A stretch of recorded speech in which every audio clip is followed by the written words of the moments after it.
And we are back. Yes, we are back from the flames. We're like the phoenix rising up through the air. Tottenham Gold. We got rid of the tantrum. We didn't want to be a tantrum anymore. We want to be a sensible, grown up channel. So we are back. We're the guardians of Spurs history, and that's what you'll find in this channel. History, a bit of today, a bit of the past, but anything to do with Spurs, you'll find it here. And join me on this journey to 1,000 subscribers and hopefully following Spurs next season to a few trophies is will be my three co-hosts, Mark Mabbott Cousins next to me. Mark, how are you, sir? And what did you thought of the end of last season? Because we haven't had a catch up yet. So what was your thought of the end of last season, please? Well, obviously to do one over that lot down the road that we won't say because we're not after 10 minutes and there's no swearing. So it was nice. And Newcastle done us a favour by destroying them as well, that I predicted. If you check the shows, I said that Newcastle would get some out of them. I wasn't expecting 3-0, but it was nice. And so we are back at the promised land. We are. Yeah, we're going to call you the Oracle. We'll call you the Oracle from now on. And down below. Yeah, well, down below, Mark. Well, this fella is a genius. He is the apprentice of the man next to him. He really is. When it comes to stats and players, this fella knows his business, and I'm so glad he's decided to join Tottenham Gold for the next season. Izhan, who's put a lot of hard work in for tonight's show. Izhan, how are you, sir? And how's Canada? And I heard you got a little baby sister since we saw you. So congratulations on that. And how are you? And how did you find the last end of the season? I mean, I have the Champions League music playing right now. I think that was a huge. I think that was a huge achievement. It makes it even better that we got in just ahead of Arsenal. So honestly, overall, a pretty successful season, and I hope that we can build on next season for more, perhaps push for a trophy or two. And you definitely do have the players tonight to show us where we need to go. And last but not least, joining us tonight, well, this man needs no introduction. Yeah. He is the pin-up of the Harris Army, the Flat Cap Army. And he's on his birthday weekend, he's took time out of his busy schedule to spend an hour and a half with us. It is the one and only Jack Kineke Stats Man. Jack, how are you, sir? And happy birthday again from everyone here at Tottenham Gold. Yeah. Thank you very much. Happy Father's Day as well to everybody on Tottenham Gold. Honestly, not a busy schedule this Sunday. This is very much a recovery day, Dermot, I would say. I joked earlier today. Supposedly we use 10% of our brain. I think I'm using about 4% of it today. So we're going to really need to rely on Izhan today because like you said, we have the genius in the house of Izhan. So he's definitely going to take a lot of my powers away from me. He's that good. Well, I'm not sure of that, Jack. I'm sure you'll come in with some great answers. I'll try my best. Right. I'll try my best. Before we crack, it will be what's that, Mark? It will be a stat battle. Before we crack on with the show, let's say to people in the chat. Firstly, we've got Ellie was the first one in. Big up, Ellie. It's lovely to see here. She goes, oi, oi, boys. Here we go. Here we go. Here we go. Who will be our next exciting signing? We will get the positions filled that we really need. And that is the way to look at it, Ellie. You are right. It's been a great transfer window so far. We've got players in early, which we don't normally do. But big up, Ellie, and God knows. Izhan will tell you who the next players are. We've got the Godfather in, Philip Brady. Big up, Philip. He says, hi, lads. Looking like Ericsson is coming back. Yes, for what I heard, that is true. Ericsson probably will be a Spurs player again by the end of next week. But I'm sort of not happy about that. Very quickly, Jack, what do you think on Ericsson? Is it a good thing he's coming back? I don't even know what my opinion even holds these days, Dermot, because I've flipped back and forth on this so much that I just don't even know if my opinion holds any weight whatsoever because I've just gone back and forth on this situation. When we signed Basuma, I immediately thought that the Ericsson signing made sense. It fit him perfectly. But before we signed Basuma, I was saying I wouldn't really sign Ericsson. If I still had the choice, I think there's still plenty, maybe other creative midfielders we could go for. I just think it's very saturated, sort of position. There are a lot of players out there. but at the same time, Ericsson, it just makes sense. So that's what I would say. I know that's such a ambiguous answer, but that's because No, I've gone back and forth so much. I've gone back and forth so much. No, that's grand. Mark, Ericsson, quickly. What's your thought on Ericsson coming back? It makes sense because he's free, which will please our chairman immediately. But so I heard earlier, Ericsson was on £260,000 a week at Brentford. That's what I didn't know whether to believe that or not. He was on 260 grand a week at Brentford. I mean, surely we're not going to pay him that, because Harry don't even get that, does he? I don't even. What's Harry on? 200, 220? I think I think Harry Kane's on that. Yeah, 200 grand. Yeah. So Izhan, very quickly, Ericsson for you. I personally, I think that there are like other players still available for us that are at this current point in time better than Ericsson. I mean, I'm pretty sure Tielemans is available. I don't know why we're not in for him. Arsenal are in for him, and that's like a player I would like to sign. He's in the last year of his deal, so the price is looking to be around 30 to 35 million, and I would like us to sign him.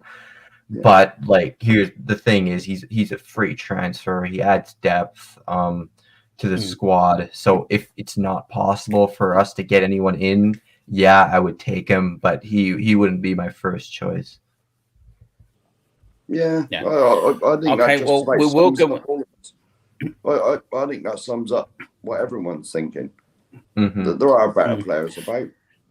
I mean, for myself, I've always had the occasion you don't look back. You don't. It's like going back to an ex-girlfriend or going back to a pub you used to go to, and maybe it's under new ownership. You just going back isn't the same.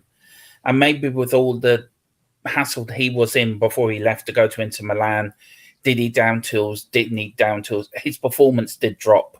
Yeah. So, but you look at it on another side, he had that drama with Denmark in the European Championships. Are we just looking at sentimental value? But can he do a job for us? Maybe he can for 15, 20 minutes. If we're struggling but can't break down the side, bring him on for the last half an hour. Yeah. So maybe it would be good for that. But for starting every week, I don't think so. But Philip, we will go into that later. But big up, Philip. Great to see you in. Big up to Zoe as well. She says, big up Dermot and the panel. Thanks, Zoe. It's lovely to see you. Yeah. And we've got Paddy Harnett. Big up, Paddy. Hope you're well. He says, best of luck with the relaunch there. Thank you very much, Paddy. Very kind. So anyone got any questions for the panels, for the plays we're going through, please get them in. We will answer all your questions the best that we can. Just one more thing as well before we get going. I want to thank all our our patrons. We have a patrons. You can become a patron member. I want to thank. Let me get it up there. Shows out a month how out of sync I am. We've got Mark Cousins, Philip Brady, Wayne Bonner, and Izhan, all Patreon members of Tottenham Gold. The link is on the YouTube channel. Hit that link. It's only €5 a month. I know times are hard. I know things are up. People can't afford stuff. Look, if you want to, you can. You don't have to. The channel is free to watch. But if you want to come in, be a member. We will be doing member shows up and coming after matches, or you can join us for a watch along for the Champions League as well, and we'll get your opinions on. So if you want to follow the link and hit that thing. Right, Izhan, shall we hand the show over to you, sir, and start looking at some of these players that we're gonna bring in? Sure. Go ahead.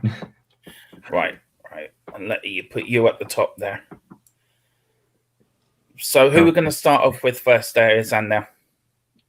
We're going to start off with Bremer. He is like the hot prospect, I guess. He just won Syria Defender of the Year. He's quite an aggressive player. So he is right-footed, but he can play in the center of a back three. He has also played on the left side of a back three. So I guess similar to Rudiger in a sense, who's right-footed but plays on the left side of a back three. I put his wages there because his wage demands really aren't excessive. And his contract expires in 2023, which is why he's set to leave. And yeah, estimated cost, I think he's going to be around 45 million euros. Jack, do you think that's a fair price? Yeah, I think that's probably even maybe, I think that could be dead on. I don't even know. Like, I don't even know if I could disagree with that at all, because it seems like at first he was going to be around that 35 million sort of price range. But now that there's so many people interested in him, I feel like Torino are just going to take probably the biggest bid, or at least whatever bid they think is, acceptable. So 45 million, I feel like that's dead on, honestly. Yeah, with the likes of Inter also I feel like earlier interested. it was less. Sorry. Yeah, I feel like earlier it was less, but I think now with all the developments of Inter going after him and us going after him and maybe another club as well, 45 seems dead on. Yeah. Do you think the pull of Conte and Paratici and where we are in the Champions League and what we're building at Tottenham, do you think that'd be a big pull for him instead of like going to Inter or someone like that, Jack? I'll start with you on that. It's hard to know where a player's head kind of lies, because when you have such a successful season like Bremer has had, do you want to stick with what you know with the Serie A, or do you want to just immediately make that big jump already to the Premier League? I don't really know what his ambitions are. I'd like to think that maybe he probably eventually wants to play in the Premier League. He's not necessarily super young, but he's not old either, right? He's in that, kind of middle range. And probably, to be fair, he is still quite young, because sometimes we just freak out about, trying to get as many 21 and 22-year-old, phenoms as possible, when usually you can settle for a 25-year-old. And I don't even know why I said settle. That's a horrible word for that. Like, he is, still young, plenty of time ahead of him. And after such a successful season, like I said, does he really want to make that big jump to the Premier League? I'm not sure. I feel like he's probably ready for it. I feel like he's kind of like Romero. I mean, I know Izhan's going to break down the stats here, but he is so aggressive, and you can see how a player like that, maybe a player like that, really likes the Premier League. It looks like Romero loves playing in the Premier League. Maybe Bremer would have a similar sort of feeling, like he likes playing in the Premier League because it suits his game style. But then again, maybe Bremer just wants to stay in the Serie A because that's where he's been successful. And Mark, for you, would he be a player that you would like to see at Tottenham? I mean, where would you play him in the back? I mean, would you play him on the left side with Davis, or would you play him on the right side with, say, an Emerson or a Doherty? Would you play him there? Where would you play him on that back line of the defence? What did Izhan say? Does he play in the he's centre or left side? And so that means he'd be on Perisic's side. Yeah. Yeah. So is this the one? No, I watched a channel the other day, and they were saying that one of the defenders we were after, he's only got to stay in Italy for 6 more months and he gets citizenship or something. Is this the guy? I can't remember who they were on about. Yeah, I did hear that. It might be him. I think it is. Yeah. I think it might be Bremer. Yeah. But where would you play him in the back, Mark? Would you play him on the left or the right-hand side? Because you have Romero in the middle. Where would you play him? Well, Romero's on the right, isn't he? Well, to be honest, if he can do both, God forbid either Eric Dyer or Ben Davis gets injured, or who else we're going to get in as well, then he's going to fill one of them positions, isn't he? So, well, put it this way, if we only get him and nobody else, then you're going to have to do it on form. Who's the better trainer, who's been performing the best. And then if you get an injury, he can take any of their places. So as I said, I'm not really the hottest on stats. I mean, you've got me second on the list in the order. But, I'm sure I did hear that he was, that he qualifies for citizenship in Italy. in a few months. Izhan, we can see from his stats there, 33 games, 3 goals and 1 assist last season. How would he settle in the Premiership? Do you know you get players from Italy and France, and some of them don't settle, and they take a while to settle? Will Bremer be one of these players that would settle very quickly into a Conte system and sort of be on it from day one, or would he take time to settle in? What would you? How do you see him? If we bought him, how would you see him settling in at Tottenham under a Conte system? I think he'd fit in perfectly fine because he has played in a back 5 like this whole time. Yeah. Right. And he won the Serie A Defender of the Year. You know, it's not like and like Serie A has a lot of good defenders, I must say. Romero won it last season. Yeah. Yeah. Well, that's another reason. Well, that's another reason to get him. Just carry that trend on. Just buy the best defender in Italy every year. So I don't think that he wouldn't settle. I think he would settle because he plays in a back 5. So I think he'd get on just fine. Yeah. So what else can you tell us about Bremer? His stats last season, Izhan? Did he have a good season last season? Or I know he was one of the best defenders in Italy, wasn't he? For the 21-22 season. He was. I'm pretty certain that he led the league in interceptions as well. So, you know, this guy, he's a very, very aggressive defender, very similar to Romero. He loves pressuring the ball. He likes winning the ball. You can see here 16.85 pressures per 90, which is in the 97th percentile. So he is quite an aggressive defender. You know, at the bottom, I put Torino's like position and possession and whatnot, because you sort of have to consider those things, because teams with more possession would defend less, right? Yeah. Torino 54% possession. They were bang average, mid-table, and you know, Bremer really performed amazingly for them. So yeah, you're getting. Defensively, you're getting someone very similar to Romero, I would say. Yeah. And for the price, he's worth 45 million. Jack, do you think he's worth that, or would you go in with a lower bid? Absolutely. Or would you, if you're a Paratici, would you go in for like a 25 million bid plus a player, or would you try to get him on the loan like we did with Romero? How would you go about getting this player?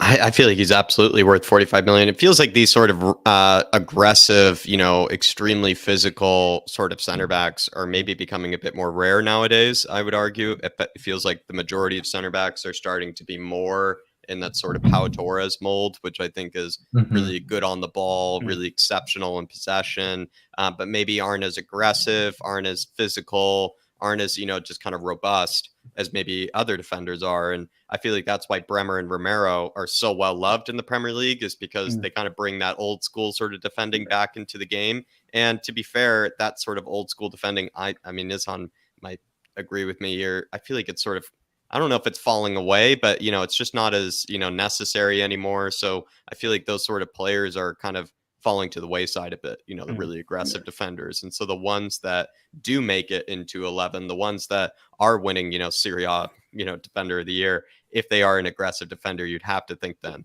they must be one of the best aggressive defenders in Europe then in that regard. And I think any player or any team that wants, you know, an aggressive defender, wants like a Romero, basically you would pay any price for him. And think about it that way. After Romero just came to the Premier League, probably a lot of teams after they saw Romero come to the Premier League, they're like, I feel like we need a Romero, you know, in our team. And the next best one is probably Bremer. He's pretty similar to Romero in a lot of ways. And so anybody that wants a Romero on their team, they'll probably look at 45 million as actually a steal. In fact, they'll probably think that he's probably worth more. Yeah, it is a good bit. I mean, Mark, we've seen defenders over the years at Spurs, you and me, over our 40s. We've seen Tottenham for the last 30 years. We've seen players like Gary Mabbott, Richard Goff, Graham Roberts, Paul Miller, always strong defenders. You look at the great Man United side, Steve Bruce, Gary Pallister. You had Liverpool, you had Mark Lawrenson back in the day. All big, strong defenders. Yeah. Do you think we've been lacking that over the last few years at Tottenham, over the last, say, 10 years, even on the Poch, we really didn't have that defender that commanded the back four or back three. Do you think now with Romero and Bremer coming in, that we could have that sort of commanding defense, captain type player? You stay in that position, you stay there, I will deal with this. Do you think we've been missing that? And do you think now we can get it again? Certainly since Jan and Toby were there, I would say, because they were both exceptional. I mean, the you know, they were that good that they were even Belgium's starting centre backs. But yeah, I mean, the likes of your Steve Bruce and your Gary Mabba and all them sort of players, they'd be sent off every game these days. Because you're not allowed to tackle nobody now. You know, if you know, the sort of challenges me and you used to see, you know, there's no way you could do that these days. No. There'd be a yellow card. And what? I reckon someone like Steve Bruce, he'd last 10 minutes in today's game. Because he'd chop someone in half the first minute. And that'd be the end of it. Off you go, son. You know, there you go. There's a red one. See you later. You know. Yeah, that's very true. And Izhan, very quickly on Bremer before we move on to your next player. Does he bring that sort of what would he bring to a Tottenham team? What for you would be the main thing that he would bring to our defence that we haven't already got with Romero? That what would he bring? I think that his reading of the game is quite underrated. The amount of interceptions this guy makes is quite insane. He has a very high work rate, and when you couple that with a very high intelligence, it's a very deadly combo, I would say. And I think that's the one thing he has over Romero, the ability to intercept the ball like no one else. Last season, Romero led the league in interceptions in Serie A. And I think Bremer actually had more interceptions this season than Romero did last season. So that's saying something when you're comparing to a player like Romero. Does. So very quickly, I'll go through. Jack, yes or no for Bremer at Spurs? Would you take him? Absolutely take him. I mean, yeah.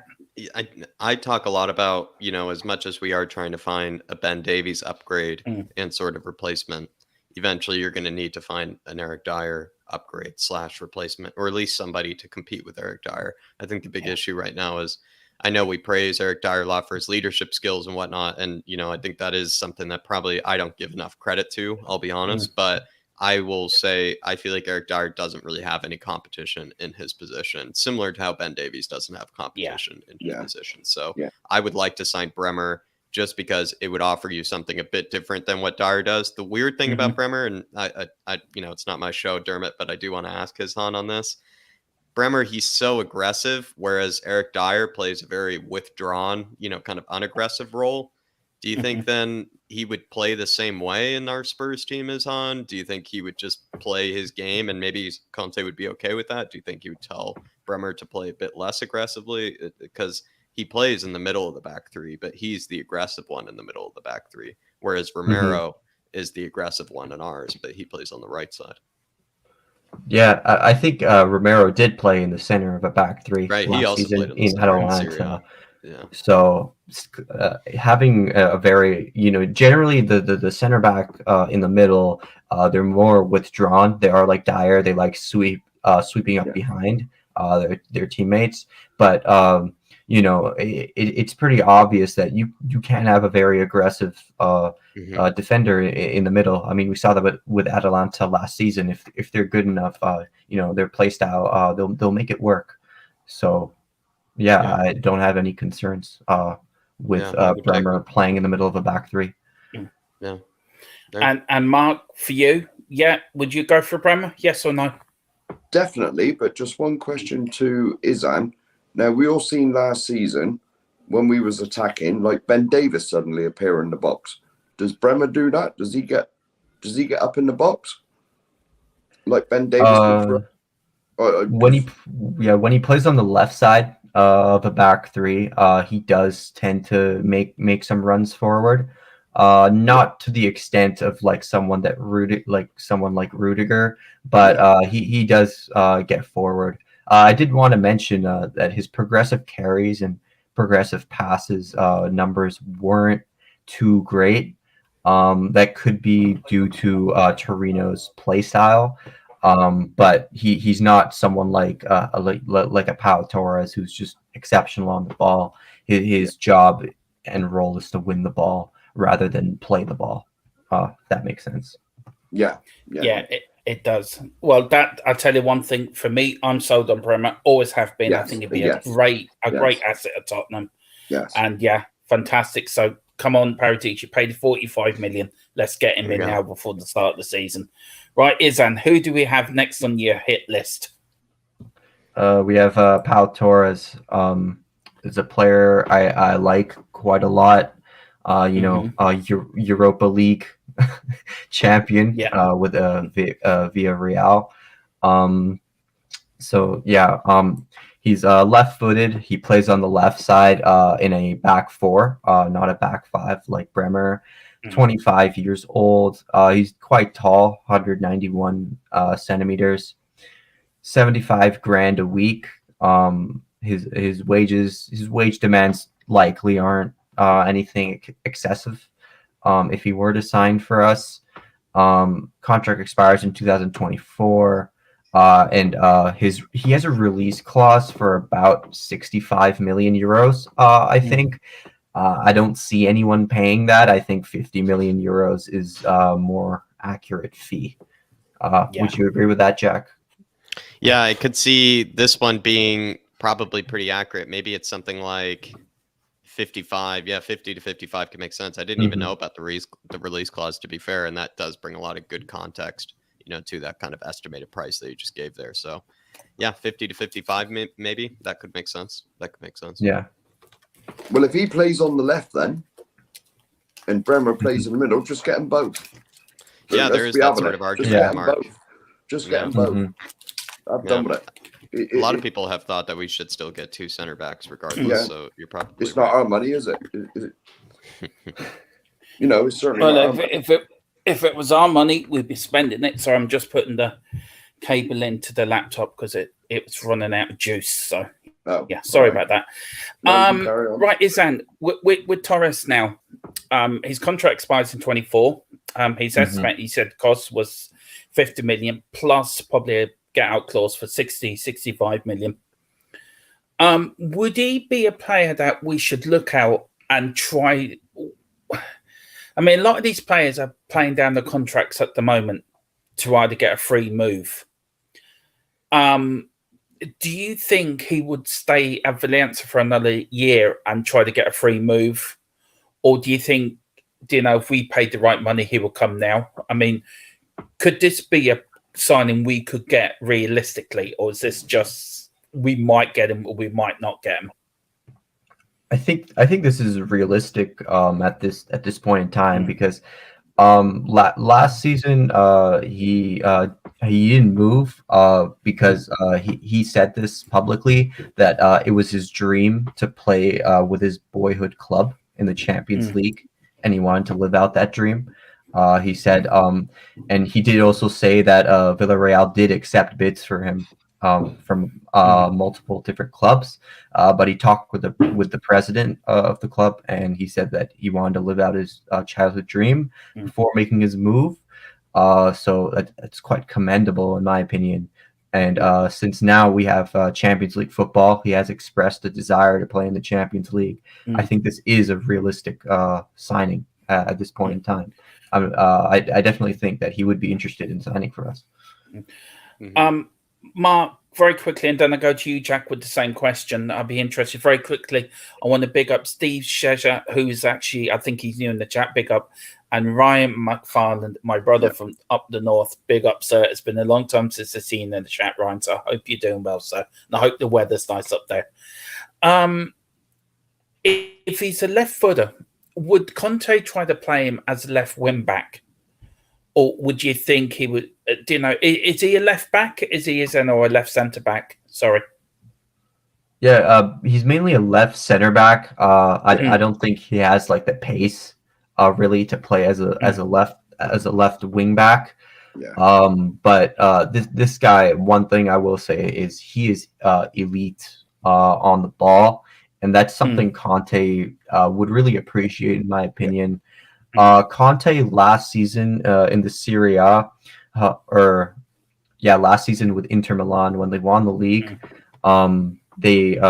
they led the league in OPPDA, which is opponent passes allowed per defensive action in your own half. That's a stat which determines how many passes a team can string together in their own half before a defensive action, like a tackle or a block. It's essentially a measure of how well a team plays out from the back. Man City led the league this season in OPPDA.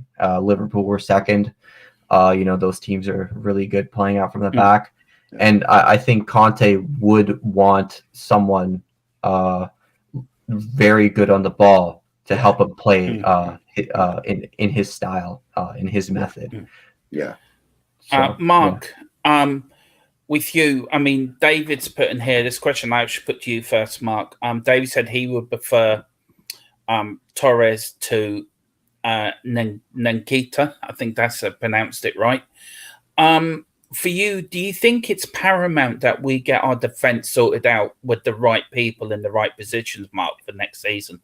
Or do you think if we were to bring in a left centre back, that could potentially be moved to a left wing back? Do you think it's important we buy defenders that are versatile, that they're not just stuck to one position, or do you want us to buy defenders that just do one simple job? And then I'll go to you out the same question to you, Jack, after Mark. Yeah. Well, they do say defenses win titles. You know, 'cause if you don't concede any, right, you've obviously got to score some, but like if you don't concede many, then that gives you an advantage in games. Like well, maybe not so much last season, but over the seasons I've watched us, I mean, some games we concede 5 or 6. I mean, you're never going to get anywhere doing that. You know, I mean, I know that's only a one-off game, but you know, I mean, this guy here, it's like I said just before when we brought this player up, get them both in. Get Bremer, he can go in the middle, and get him. And I notice he's left-footed. That's what Conte wants. He wants a left footer on that side of the pitch. And Chris just said he would settle for a 25-year-old woman. That's what he said. So we all know what Chris is going to be buying for next season. Jack, for you, I've seen him a few times in La Liga. For me, he's a very comfortable, very good defender. For you, do you think it's about time we've started trying to replace defenders that we sold seasons ago? I mean, Dave's talked about Kyle Walker. You've got Danny Rose on the left side, Jan, Toby. Yeah. You know, it's taken us time to replace these defenders. Do you think it's taken, and I've said it before, do you think it all springs from that Man United game when the fans turned on Levy that night when we got rid of Nuno for Conte? Do you think that the seeds for what we're doing now was set then to bring in the right players for the right position? And do you think it's about time? It's possible that what maybe is happening in the boardroom now is that they're realizing that while the players that are playing well under Conte, they've realized that this is the best they've ever played in quite a long time. And they've essentially have failed a few managers in the past. I mean, they essentially failed Pochettino. They failed Jose. I know Nuno wasn't everybody's favorite, but they didn't help out Nuno a lot either in a lot of cases. So you kind of have to look at the fact that the one thing that has stayed consistent in this club has been probably the set players and the core squad of players that we do have. And maybe finally, perhaps the board has sort of realized that if you do bring a manager like Antonio Conte, he's not going to stay very long if he's going to continue to work with the same set of players that the previous managers worked with, because he knows that it will only end up the same way, which is him being upset and then, probably just leaving or, getting fired or whatever it may be at the end of the day. And it's just for once, perhaps there might just be a bit of a moment where maybe the boardroom at Spurs is maybe looking at themselves in the mirror and realizing that they do need to change some of their habits, and I've called it kind of bad habits in the past for Spurs. And I'd like to think that the performances of Ben Davies, the performances of Eric Dyer this season have been, really nice to see. At the same time, though, you can point out probably in their whole career at Spurs, you can point out more bad games than I think you can point out good games, or at least it's close to a 50-50 if I'm going to be honest. So in my eyes, it seems like the boardroom, as well as Paratici, as well as just, people that are running the football club might just start to realize that the players that they thought were going to be able to carry them continually to top four haven't been carrying them to top four, and they just need to change things up. Yeah. Mark, and then I go to you, Izhan, and I go back to you, Jack. With us in the Champions League next season, do you think that's made more of an impact on our transfer market, saying if we were in the Europa League? Do you think that's helped us get these players in that we've already got in? We've got the Fraser Fosters, we've got the Inter Milan player, which his name is I can't pronounce. We got him in on a free.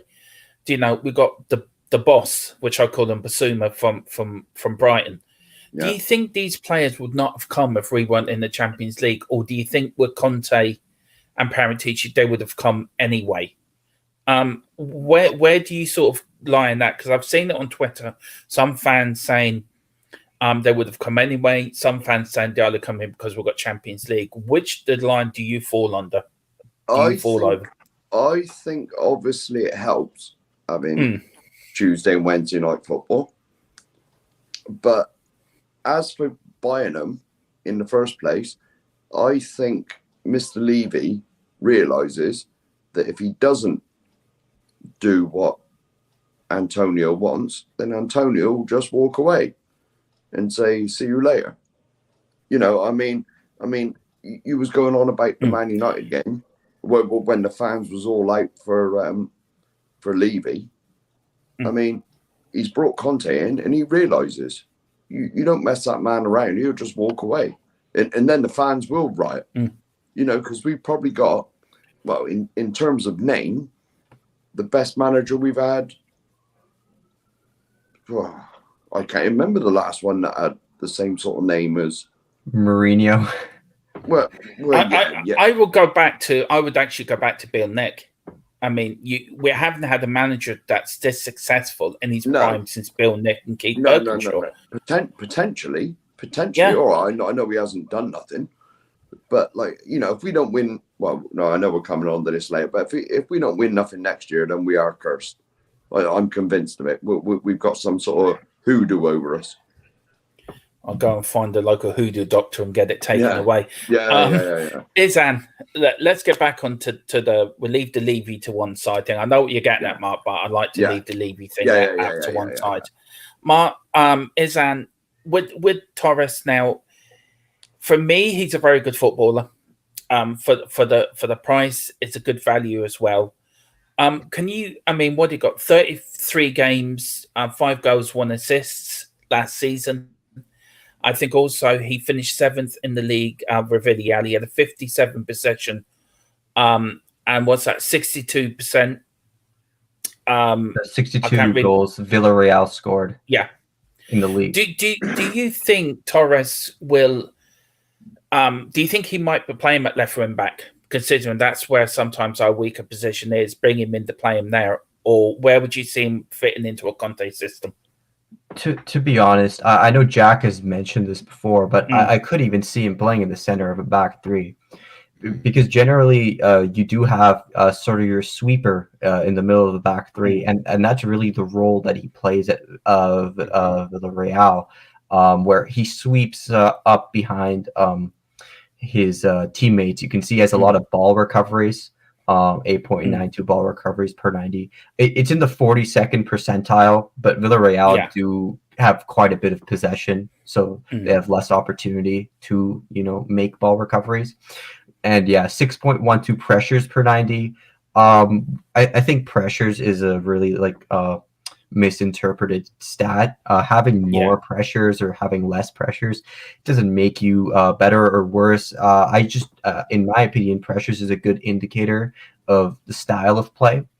so with Bremer, we saw that he had an insane amount of pressures. He was in the 90 something percentile, but that's the role he plays. He likes winning the ball up high up the field.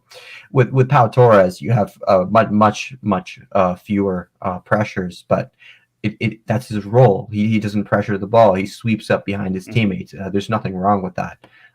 There's nothing wrong with being less aggressive or being more passive. Yeah. It's a role he plays, and he gets the ball, he scoops it up, and then he can ping a pass left and right. He can carry the ball up the field, and that's his role, and it works really well in Villarreal's system. I mean, they won the Europa League. They had an excellent Champions League run. Sure, the league position, they probably could have finished 6th at least, but this guy really is a proper player. I would say he's definitely Villarreal's best player. Yeah. I've got a question for you here, Jack, from Alex and from Zoe. She put, I love Torres. People judged him mainly of one game against Liverpool. His profile is very similar to Bastoni. Do you think him and Bastoni are a similar player? So if you buy one, there's no point at buying the other? Or do you see a difference between the two of them? That's a good question there, Dermot.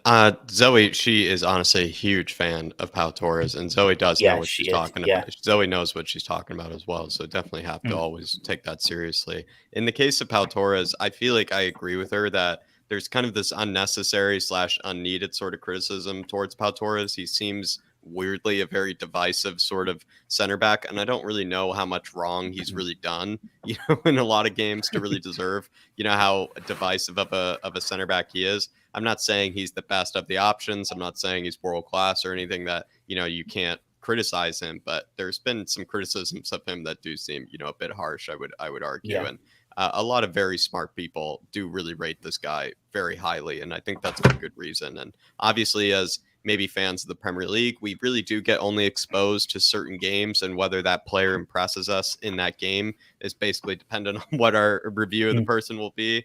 Jed Spence is a good example. The games that every Spurs fan watched Jed Spence play, people weren't impressed. Therefore, people don't really rate Jed Spence. And I think it's a similar thing happening with Pau Torres. They see that game against Liverpool, they just automatically don't rate him, despite all the other previous performances that he's probably put in that people haven't seen that were really, really good. And like Izhan said, I mean, he won the Europa League where he took it past Arsenal, he took it past Man United, and was a huge leader in that team alongside Albiol. And I feel like, people would love to overlook that, and they would sooner criticize Pau Torres than maybe, compliment the things that he's already has completed and done in his career. To answer the Bastoni question, he is really good on the ball. He is exceptionally good ball carrier, exceptionally good passer. All those things are what Bastoni has. In terms of pace and like kind of the ability to, recover, I feel like Bastoni might be a bit quicker, but then again, they're both not that fast, I would say, or that rapid. So probably, to be fair, they might be more similar to each other than even I've given him credit. I've actually said I think he'd be better in the middle of the back three than he would out wide, just because I think he'd be really good in that sort of dire role. But I feel like I could take back maybe some things I've said in the past about him. He probably could do very similar things to Bastoni in that left-sided center back position. Yeah, that's a brilliant answer, Jack. Absolutely brilliant. This question goes to you, Mark, and this from Alexander Hill, and big up Alexander Hill, and also Peter Kipp, who's just sent in the comment. Big up Peter as well. Another new, I think, viewer. So welcome, Top and Gold, and glad to have you here. Alexander here says Torres is overrated. Would you agree? You've asked the wrong person. I've never really seen him play, and I'll be completely honest. I've never really seen him play. You know what I'm like with transfers. I don't know nothing. Right. Okay. I go to Izhan down with this one. Ask Izhan. Izhan, is he overrated?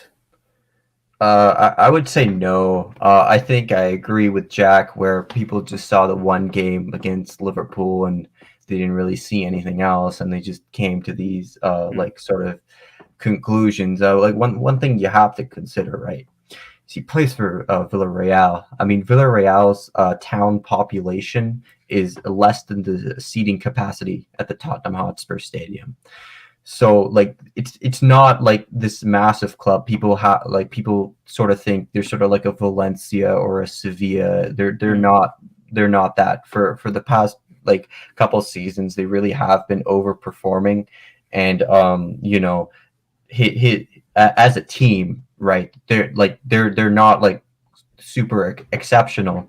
So when the team struggles, people say, oh, Pau Torres, he isn't that good. But you have to consider that he is being dragged down by his team quite a lot of the time.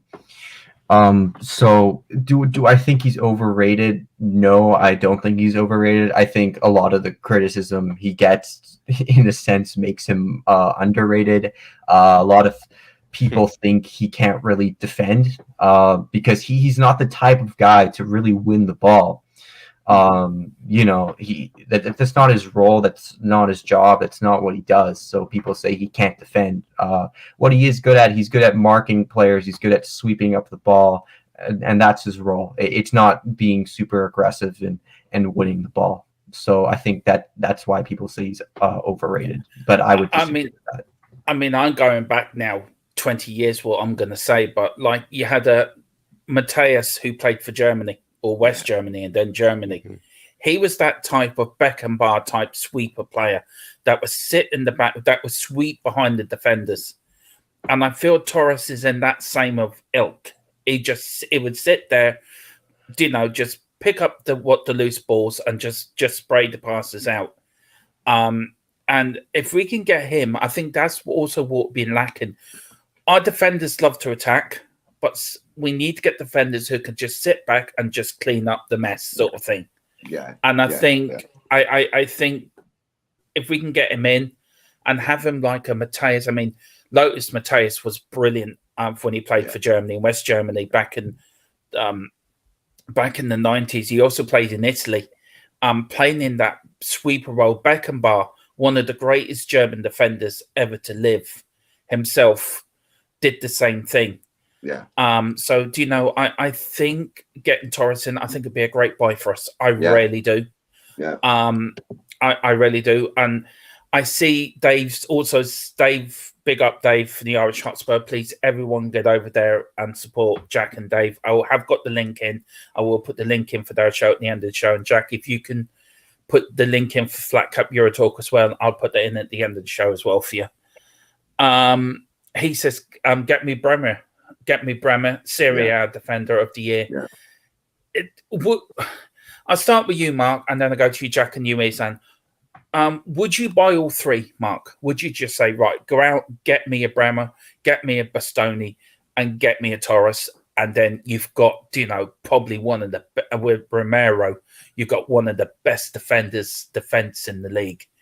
Or would you think, well, get me a Torres or a Bastoni and we leave Bremer out? Who would you buy? Who would you go out? If you were Paratici, you said to Conte, what would you do? Well, it looks like now Bastoni staying. Is it in Milan? The question I'm asking you is, what would you do if you were Paratici? Who would you buy?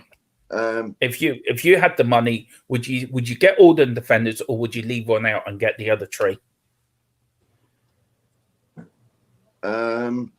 Personally, I'd get the two that you've brought up there. Thank you.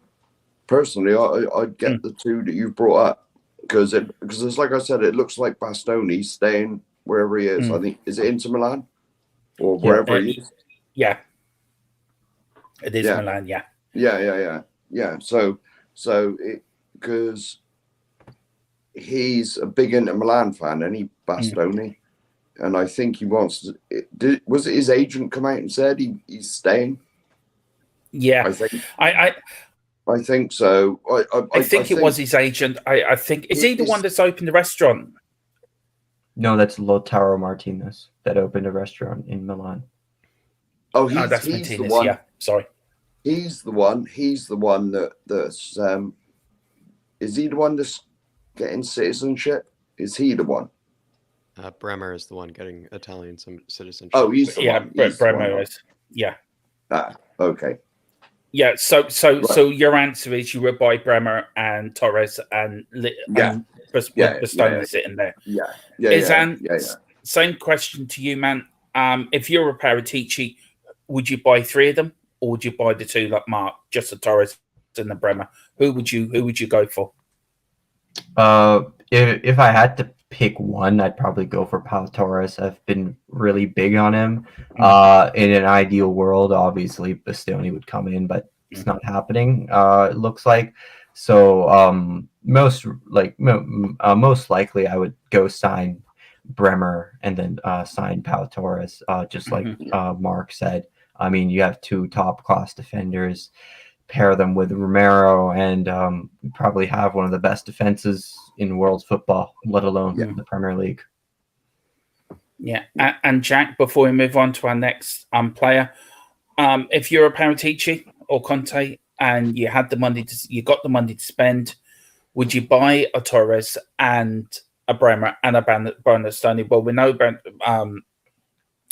Bernardoni could be staying in Italy. So would you buy Torres and Bremer, or would you just buy one or the other? What would you do? I don't think I'd buy all 3 because Romero has to start in this team, and if you buy 3 of them, one of them does end up sitting, and I think that'd be silly.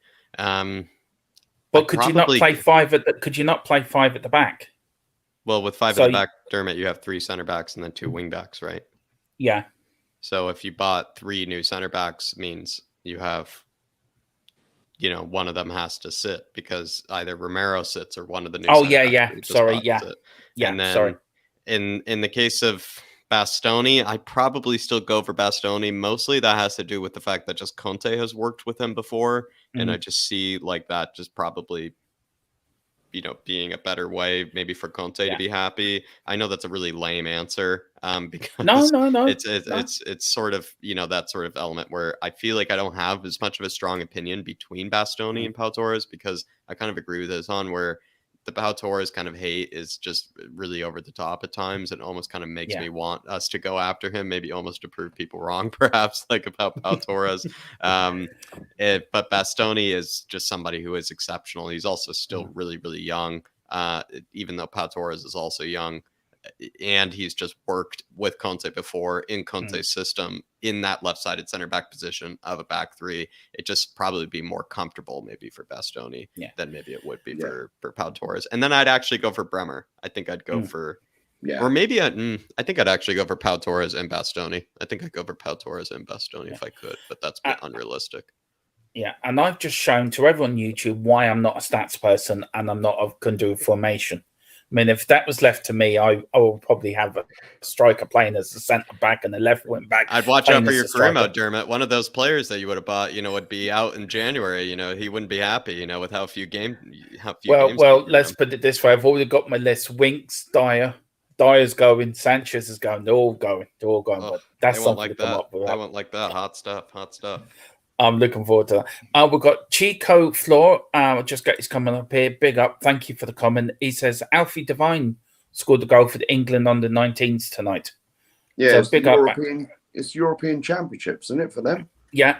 Big up for Alfie Devine, another great Spurs youngster coming through the ranks. Izhan, anything you want to say in Torres, or do we move on to your next slide?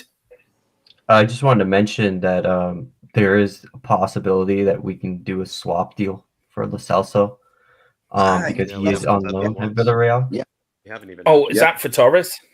Yeah. Yes. Where you could give up Lo Celso and then pay like 30 million for Pau Torres, something like that. Yeah. It's possible. Very, very quickly on that, actually, Mark and Jack. I'll actually go to you. Start you, Mark, on that, and then go to you, Jack. With Lo Celso, would you do that? Would you say, right, you can have Lo Celso, we'll give you 25 million plus Lo Celso just to get the deal, and we get one of them players out of the club? Would you be happy with that? Immediately. Oh, yeah. Take that in a heartbeat.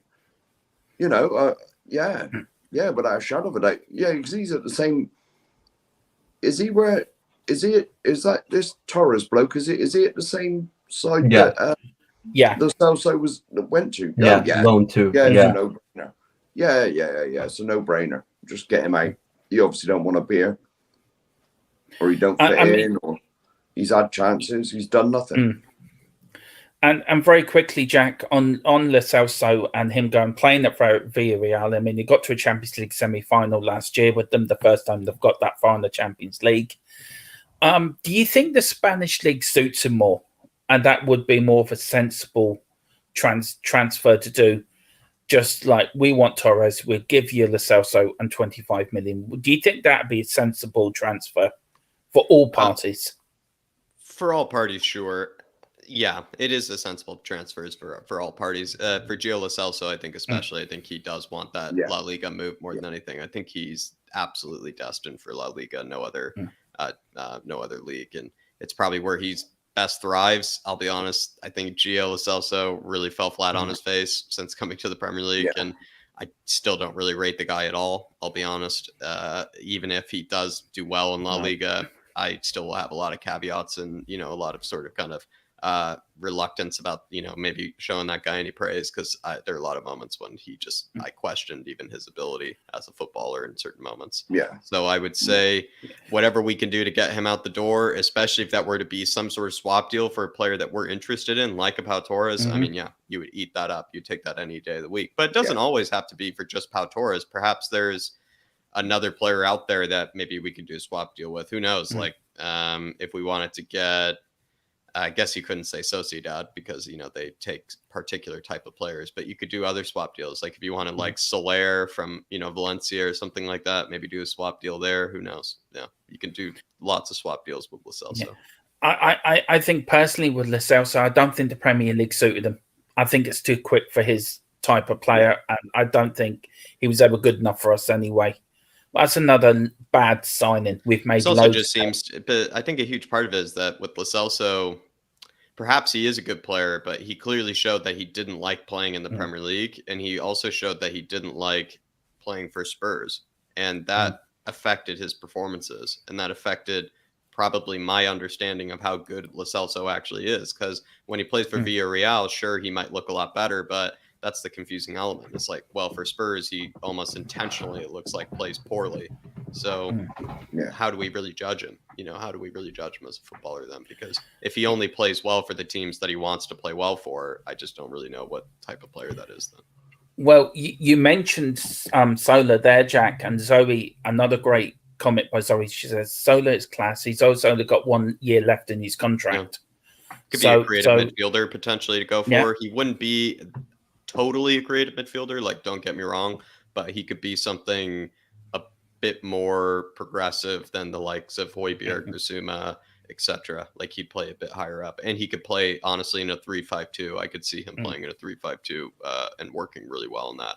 I wouldn't say that would be anywhere near like my first, second, third, or fourth choice. He wouldn't at all be in that bracket. But like I said, if the Lo Celso swap deal for Pau Torres doesn't work out, it doesn't mean we give up on giving Lo Celso to the La Liga. We can still work with other La Liga clubs and find a swap deal with Lo Celso for a player that we might like. I mean, Brian Hill is at Valencia, so maybe we could give him. Well, that's something I want to get on. That would be a powerful one. Probably if that were the case. Soler, I don't even know. Like, that would almost be, Izhan hot take here. That would almost be like a free exchange. What I would imagine is because since Soler only has 1 year left, the price of, what his fee will be is probably not that much. Valencia also they kind of sort of need the money in ways. And you'd like to think that maybe someone like Brian Hill, who they really like, you would almost say like they might even pay us, to take Brian Hill off our hands, and then they just give us Soler. That's something I do want to get on that probably a little while about Papa Sarr and Hill, because they're both players that are out on loan. Mark, very quickly on right, so should we get over to the next one? Is that? Yeah, sure. So who we're going for next? It's gonna be Longley. Right. A very defender. He's 27. He's €112 a week wages. Yeah, he's big wages. Yeah, his contract expires in 2026, and he's about 25 million. I'll start with you, Mark. Do you think that the likes of Dyer and Sanchez have proved last season that they can be good some of the time, but the defenders we're after are good all of the time. Do you feel that Dyer and Davis, or Sanchez and Davis and Dyer would be good as a backup to these players in? We seem to be looking at a lot of defenders at the moment. Do you think that's where our major problem is? Well, I think the manager realises that, you got to remember, we'll have 55, 60 games. No one can play that amount. And in the middle of that, halfway through the season, we got a World Cup. That's going to be another, 7 or 8, 9 games. So it's not going to, we want players to come in that are better, but we also need them to come in to make the players we do have, like your Eric Dyer and your Davis, think, oh, God above, I got to pull my finger out my backside or else I won't be in the team, But sometimes if you bring a player in, it makes the player that they're allegedly brought in to replace or upgrade try harder. Do that bit extra in training. So that's true, actually. Izhan, with Lelandley now here, would he be a player you love to see at Spurs, or is he just a player you think? Is he somebody you would go after? With Longley, I think context is really important. He's pretty unwanted at Barcelona. He did make a mistake, I think, in the Champions League against who was it? Bayern or PSG, I think, where he had that poor mistake, and the fan base haven't really forgiven him for that, despite the fact he has performed pretty well this season. They still want him out, and the rumors have been saying that Longley, Spurs are interested on a loan deal, like a 1 or 2 season loan deal with an option to buy. Potentially, if he plays well, and we could secure a buy option for around 20 million euros or something, it could be a really good piece of business. With Longley, he is a very, very aggressive defender. You can see here 12.42 pressures per 90. That is actually quite impressive. The fact that he's pressuring the ball that much. We can also see here 1.96 tackles per 90, 87th percentile. The fact that Barcelona have 65% possession. They're very possession based.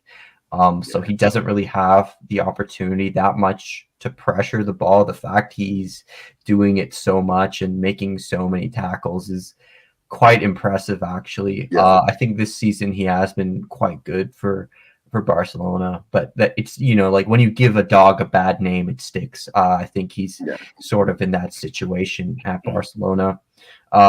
On the ball, he's always been excellent. 10.57 progressive carries per 90, 99th percentile, 7.41 progressive passes per 90, 99th percentile. He is a very, very progressive player on the ball. One thing I will say, Barcelona, they have a lot of possession, so some of the progressive carries and progressive passes stats, they can be a bit inflated because the player has more opportunities to rack up those numbers. But he's always been good on the ball. The one concern I have is that in the air, he's probably not the best. He's a bit on the shorter side for center backs, 186 centimeters, and you can see here he's only won 44% of his aerials, which is in the bottom 4th percentile. So that's a pretty big weakness. But I'd say taking him in on loan with an option to buy for a really cheap fee could work out for us really well. Yeah. I mean, with Barcelona, Mark, and then come to you, Jack. With Barcelona being in the trouble they're in financially, are they? Yes. Yeah, they are. Well, Yes. they are in loads of trouble financially. Yeah. Do you think it's a case of we can get some decent players for cheap? That they'll take anything just to get some money coming into the club, or would you would you not like to see him at Tottenham? I mean, they keep saying that Barcelona are in all this financial trouble, but the players they've been linked, who they've been linked with signing, Mark, they're in financial trouble. Lewandowski. I understand that, but they seem to get money from somewhere. I don't know whether they printed it. In a series of loans, they've taken out a series of loans. It's not their money. It's not their money. Another thing, what Barcelona did. So they recently sold their stadium naming rights to Spotify. So it's sort of like an accounting trick. A lot of clubs do it, including like Everton have done this, where the financial for this fiscal year, right? Since they got in 300 million or whatever their deal was with Spotify, they can write down on the balance sheets for this year that they have made a profit. So for this season, they are making a profit. But and like Jack said, they also got loans from Goldman Sachs and stuff. So that's where they're getting their money from. They are in huge crisis. I mean, they have the most debt in all of world football. Isn't it round $1 billion? Is it, Izhan? Is it round €1 billion? More than that. It's around that. I think it's a bit more than that. So yeah, they want to get rid of players. When I went to the new camp, it was falling to bits. The stadium literally is crumbling. It was built in the 50s or the 60s, whenever the 70s, whenever it was built. And it's literally, the Camp Nou is very poor stadium. I must say it does have a huge seating capacity, but very rarely do they sell out games. They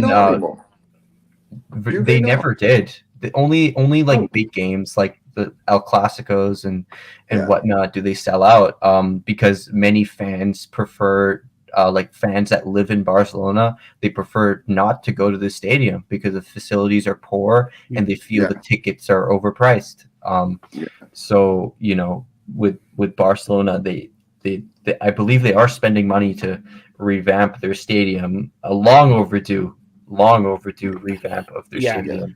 But I mean, but with the player that we've got on here, I mean, Jack, I mean, Izhan saying take him on loan, pay a cheap deal a year later.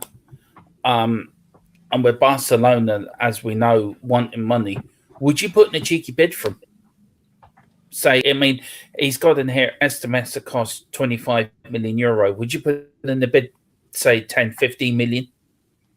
I don't think I'd pay anything for Longley. I think in the case of Longley, it's all about this potential loan because Longley seems to be this emergency sort of option for Spurs where let's say we don't get our first and second choice left-sided center backs, which are, or even third left-sided center backs, which are Pau Torres, Bastoni, and Gvardiol. All those guys are, I think, supposedly Spurs' kind of top choices. It's been made before that like it's actually quite hard to get all three of those. And if we don't get all three of those, do you really settle for like your fourth choice? Because if you end up getting a fourth choice in and they don't satisfy you, you're kind of stuck with them. So you have to kind of make that decision quite carefully. So maybe if you get someone like a Longley, I have a lot of reservations like everybody else, but he is someone that you get in on loan, see which one is better between him and Ben Davies, have them compete for it, and then wait till you can get a Bastoni, a Gvardiol, a Pau Torres later, next time. And so that's what I think Longley is. I think he's this sort of emergency option to Spurs. Yeah, I mean, you could try a swap. I don't think we're ever going to pay I don't think we're ever going to pay a transfer fee for him. No. I think it's going to be some sort of loan. I mean, you could try a Harry Winks swap deal with them, but with Barcelona, it'd be that stupid to take Harry Winks. But we could do what they did with Emerson Royal for us. Yeah, we could just say Harry Winks is the best midfielder in the Premier League. But yeah, so we're sort of all in agreement. Yeah, but if we have to, we're taking. But he's not on the top priority. Would you all agree on that sort of thing?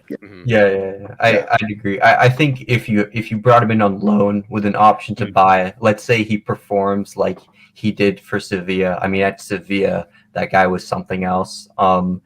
If he starts performing well and you can get him in and you can get him for cheap, after his loan, like let's say after one season he absolutely smashes it out of the park, then I wouldn't mind. But yeah, I'd agree with Jack that he is sort of a emergency option if we can't really get our top choices in.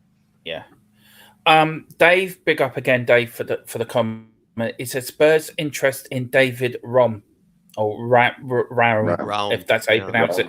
Jack, I've actually never heard of him, so would you mind telling us a bit about him if you know about him, you and Izhan? Yeah, I think Izhan could probably help me out a lot on this. David Raum, he plays in the Bundesliga, and he is essentially just had an exceptional season, I think, over with Hoffenheim, if I'm not mistaken. Yeah, Hoffenheim. He plays for Hoffenheim. I didn't get to catch, actually, too many of his games, but he finished with, like, an extraordinary amount of assists in the Bundesliga, I think, for Hoffenheim, if I recall. And I think he was, like, one of the best crossers of the ball or something like this season, something like that. Yeah. He had some exceptional like percentage of crosses that were like completed. So it was like the opposite of Emerson, where, you know, all of his crosses were just meeting, you know, the target every single time. And so I think that's what you get with David Raum, is someone who has unbelievable delivery from like wide areas. And I think he's even like sort of a set piece specialist, if I'm not even mistaken. He could be a bit of a set piece specialist. I could be exaggerating, but yeah, he's a really good left-footed fullback. He plays, I think, though, in a back four, so it would be he might, you know, be making a bit of an adjustment going into a back five. But I guess Izhan, if I'm not mistaken, I think he has like a lot of assists or like something from crosses this season. Yeah, I think he does.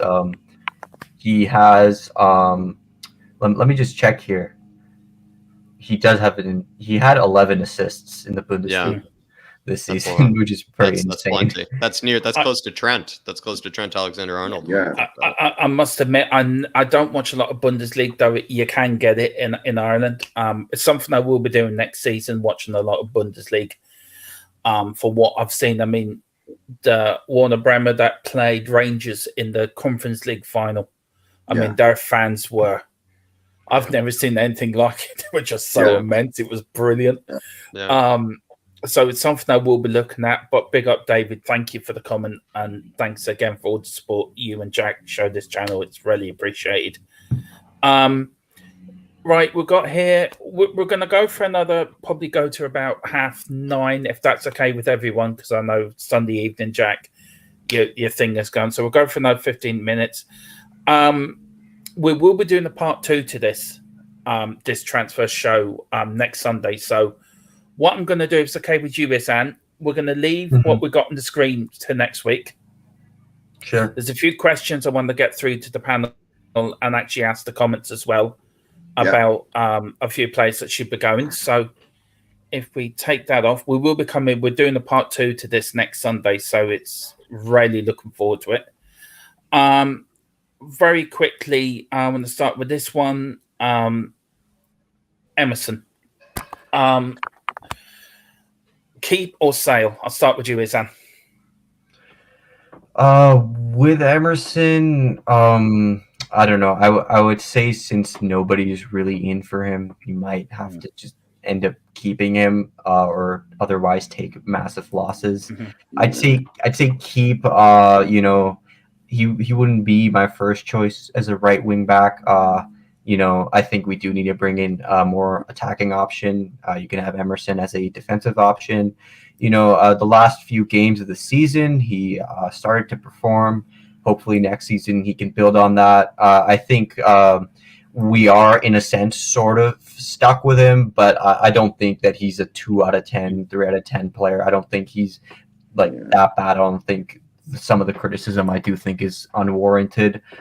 So with Emerson, I would keep him. I think he's all right. I don't think he's a world beater, but he's not a horrendous player or anything like that. So I would keep him definitely.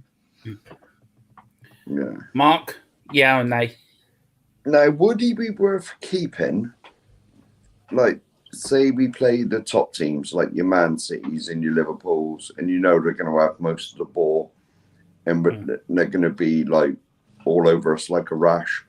Is he worth keeping for that? And then if we can get a better, more attacking one, play them when we play the likes of the lower down teams. You know what I mean?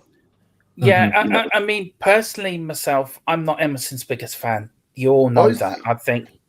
I think Emerson is as good as player as the Wombles, going out and Womble and Common, picking up the rubbish. No. I cannot. I don't think he can go forward. He can't go back. He can't cross a ball. I mean, the only ball he crossed, he scored against Brighton in the FA Cup, and that was supposed to be a cross, and he actually scored from it. I think when he plays, he had a great end of season, and I know, Jack, you and Dave have said it in your channel with the image of him with the flare. Yeah, that's brilliant. Beat Arsenal. That's fantastic. I love that. Yeah. But as a footballer, he just doesn't float my boat. And, you know, I just don't think he's good enough. But for keeping him for what you said, Mark, I wouldn't. I keep him like for the League Cup or an FA Cup. I would really upgrade on the right wing back. We have. That's why we're going for Spence. We've got Doherty. Doherty had a great end of the season. Well, he was injured. He got injured. Yeah, he got injured. So I would, if Vakalo Madrid came in for him, give a good offer, I would take it. I would say thank you for your time. You did a great job. We've got the picture of you holding the flare that will go up in the stadium. You know, you will always be a hero for that. But thank you very much. That's my opinion. Jack, what would you say about Emerson? I'm surprised this was so hard for you guys because I really like Emerson and I have a soft spot for Emerson, but I would still say sell. Like I think I would still sell him no matter how much of a soft spot I have for the guy. So I was surprised that it was so hard for you guys to make this decision. No. In the case of him, I feel like it's like Izhan said, I really don't understand where all the Emerson hate more or less comes from. If you don't really rate him as a footballer, I think that's fine. But at the end of the day, you look at the results that we've had with this guy on the pitch, and there have been better results with him on the pitch versus better results with him off the pitch. The Matt Doherty sort of like stint, I think, as good as it was, like still was only a span of like a month and a half, you know, versus like the 8-9 months that Emerson played. Like Emerson played 7 to 9 months of the majority of the season. And for the most part, put in a lot of 6 out of 10 performances that got us to the top 4. And what I actually like about Emerson is I actually see him probably, if he were to be sold this summer, probably for around the same amount that we bought him for. Because I think Atletico were actually interested in getting him the same season as we got him. And so I actually do think there are, in fact, some suitors for Emerson. So if Spurs are really intent on selling Emerson, I think they actually will get some buyers. And if we only, let's say, lose 3, 4, 5 million, like on the transfer, like I don't really care. I find that to be not a big deal at all. And it's not really Emerson's fault because he put in good performances that, you know, got us into top 4 in the first place. So I actually find, you know, kind of the Emerson slander to be, I think it's okay because he isn't a great footballer, let's be honest, but you can't deny that he hasn't put in good performances that have gotten us to the position that we are today. And when you also finally look at it, he didn't have a toxic, you know, sort of attitude, didn't really, you know, bring any negativity into the dressing room. Seems like people got along with him quite well. Seems to be a really nice guy, really good looking guy, I think, as well on top of that. So I just like Emerson. I have a soft spot for Emerson, and I wish him the best, you know, on his ventures after Spurs, I would say. So I just feel like there's a bad tendency to that people really want to call that transfer a really bad transfer when you actually look at it, the Matt Doherty transfer was still worse than that at the end of the day, because Matt Doherty over the course of 2 seasons has only given us 1.5 months of actually good football, where Emerson's given us 6 out of 10 football for about 7 months consistently, and we'll probably make back all of the money that we spent on him originally. So Emerson's almost like this eraser mark of like a player where he just did his job and then he'll just be gone and you will never see him again. And honestly, I mean, don't get me wrong, Jack. I mean, he did a job for us. Yeah, I agree with you. But for me, he didn't excite me. I think it's been said before that we've never replaced Kyle Walker. Yeah, but, you know, Dermot, I painted houses before, and, you know, that's what it is. You know, you do a job. You know, sometimes when I painted a house, it didn't really excite the person, you know, the finished product. I will say... You know, it doesn't have to be, you know, a Picasso painting every time. It can be, you know, just a bit of primer and a bit of, you know, blue paint on top. Yeah, I mean, I agree with you. He done better than Doherty. I will agree with you on that. There's no disputing. He was a better... think there's Well, and I think can we depend on him for the big games?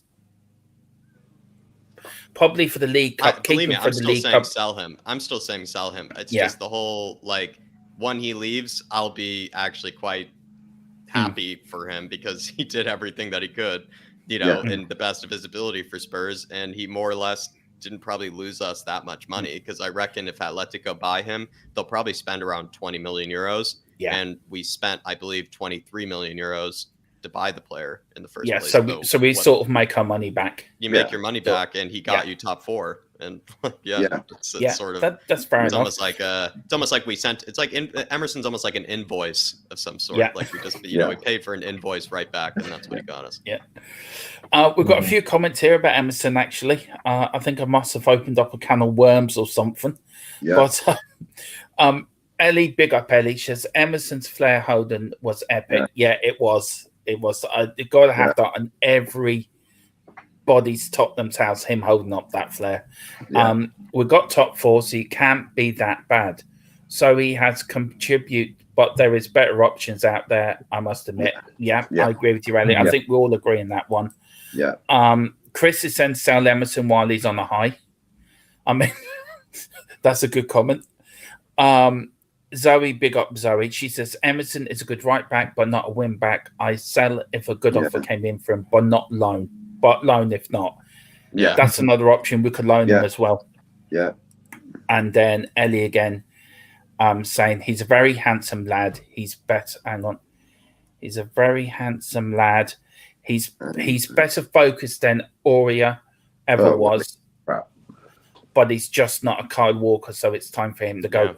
Yeah. On the Aurea point, I think Emerson's got a better attitude than Aurea. I think Emerson's got a better way about him. And for what happened to him in Brazil as well, it was horrendous. And my heart went out to him, like every Spurs fan, our heart went out to him, and our prayers went to him as well. Yeah. Aurea walked out on us, I think, at a half time against Liverpool. I don't know if I'm correct on that. He was subbed and he walked out. So that shows how much commitment. He never made the team, so he wasn't even on the bench, was he? So he just left. So you got that. Emerson wouldn't do that, but I agree with you, Jack, and I think all of us agree. Yeah. If we were to get a good offer, I think we would sell. Yeah. Here's the thing, though. I think you are going to get a good offer. Like if somebody wants to buy Emerson, I think they know how much they need to spend, which is probably close to the amount that we spent on him originally. And if a club wants to do that, then you make all your money back on Emerson. Yeah. Clean your hands. There you are. Yeah. And here's another player. Another quick question here. Harry Winks. Where will he go? I'll start with you, Mark. Where do you think Harry Winks will go? Well, Everton always have our rubbish, so I'm going for Everton. He can go and join Chelsea. Yeah. They can play Fortnite together. Yes. Yeah. Jack, Harry Winks is not the best player in the world. To be fair, he does his job, but he always goes sideways. I've seen him in McDonald's and KFC over here. He's trying to, as you say, the cheeseburgers always go sideways. Who would buy him? Seriously, who would actually buy him? That's the toughest part. Is like buying him seems to be kind of a bit extreme. If anything, you could see some sort of. If it were a Premier League club, I could see a loan option to buy happening with the Premier League club. Whereas maybe with the Championship club, maybe they would buy him outright, but that would then be probably minuscule fee. Because I think what probably Spurs are holding out for is maybe with a Premier League club buying him, they can charge a lot more. Whereas if a Championship club, League One club, which is more or less his level, comes in for him, like what can they really offer more than like 3 or 4 million? Like those clubs don't have a lot, to offer. That's a lot of money. That's a lot of money. That's a lot for a Championship club. Yeah. That's a lot for no League One or no League One club is spending that kind of money.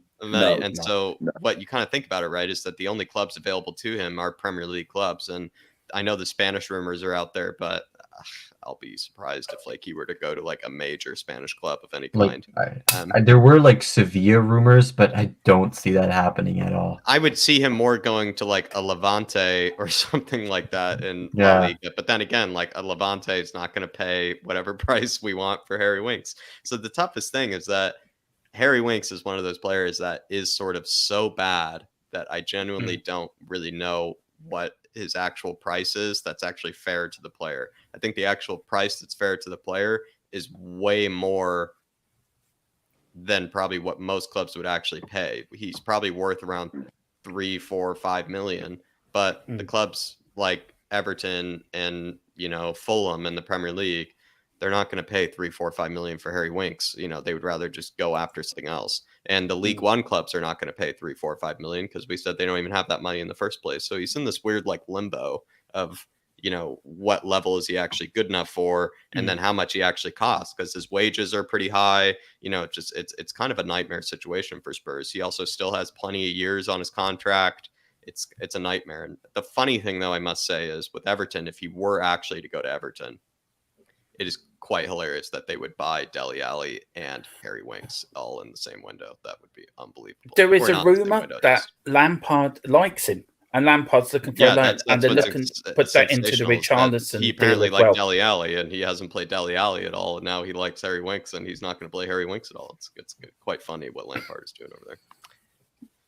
It really is. It's hilariously funny. Yeah, actually, right, Izhan, the MLS. I never thought about that. I actually could see Harry Winks going to the MLS. I don't think he would go to the MLS because I think he's he's been a coddled player his whole life. So I don't really think he would make that sort of step to the MLS. But that's actually his level. I would say the MLS is very much his level. And also got Aussie Spur TV said, "Morning, lads. Good morning, Aussie Spur TV. Glad to have you here." We'll go on 2 comments there from Ellie. She's saying about Morala on the radar. Very quickly, Jack and Izhan, would you go for a player like that? Yeah, I actually like him. I actually like Nahuel Molina. Is it realistic? Is it realistic we can get it? It is. It is very realistic. It could be like it could be Izhan, one of those ones that happen out of nowhere. Yeah, definitely.